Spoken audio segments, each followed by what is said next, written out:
Hello বিয়স, আসসালামু আলাইকুম and welcome to my channel Hriday school. বরাবরের মতো আবারও চলে আসলাম আরও একটি ছোট্ট ভিডিও নিয়ে। তো আজকে আমাদের সাবজেক্ট হচ্ছে ভূগোল ও পরিবেশ, শ্রেণী নবম ও দশম শ্রেণী। আর প্রশ্ন হচ্ছে জীবভূগোল কত প্রকার এবং কি কি। নিত্য নতুন এডুকেটেড রিলেটেড ভিডিও পেতে অবশ্যই আমাদের ইউটিউব চ্যানেলটি সাবস্ক্রাইব করে রাখবেন এবং ফেসবুক পেজটি ফলো দিয়ে রাখবেন। তো চলুন বন্ধুরা, ভিডিওটি শুরু করা যাক। প্রশ্ন, জীবভূগোল কত প্রকার এবং কি কি।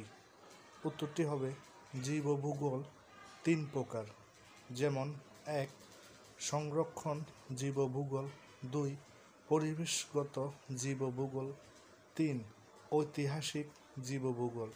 প্রিয় বন্ধুরা, আজকের ভিডিও এ পর্যন্তই। ভিডিওটি যদি ভালো লেগে থাকে একটি লাইক দিয়ে দিবেন। আর যারা যারা এখনও পর্যন্ত আমাদের চ্যানেলটি সাবস্ক্রাইব করেন নাই, চ্যানেলটি সাবস্ক্রাইব করে পাশের বেল আইকনটি অন করে দিবেন।